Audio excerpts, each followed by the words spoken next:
વડોદરા શહેરમાં દિવસે ને દિવસે માર્ગ અકસ્માતોની ઘટનામાં વધારો નોંધાઈ રહ્યો છે। ત્યારે માજલપુર વિસ્તારના ભાજપના પૂર્વ કાઉન્સિલરની કાર અને ટેમ્પો વચ્ચે અકસ્માત થયો હોવાની ઘટના સામે આવી છે। ઘટનાને લઈને વિસ્તારમાં ભારે ચર્ચા પણ જાગી છે। પ્રાપ્ત માહિતી અનુસાર માજલપુર વિસ્તારના ભાજપના પૂર્વ કાઉન્સિલર કલ્પેશ પટેલની કાર અને એક ટેમ્પો વચ્ચે અકસ્માત સર્જાયો હતો। અકસ્માત બાદના દ્રશ્યો પણ સામે આવ્યા છે।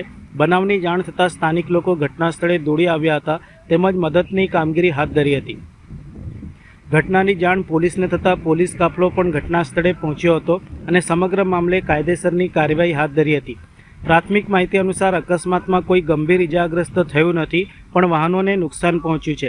ગત મોડી રાત્રે બનેલી આ ઘટનાને લઈને વિસ્તારમાં ચર્ચાઓએ જોર પકડ્યું છે।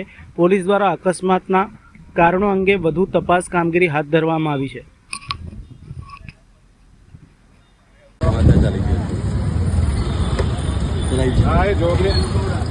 जोगनी माता मंदिर मुजमोड़ा।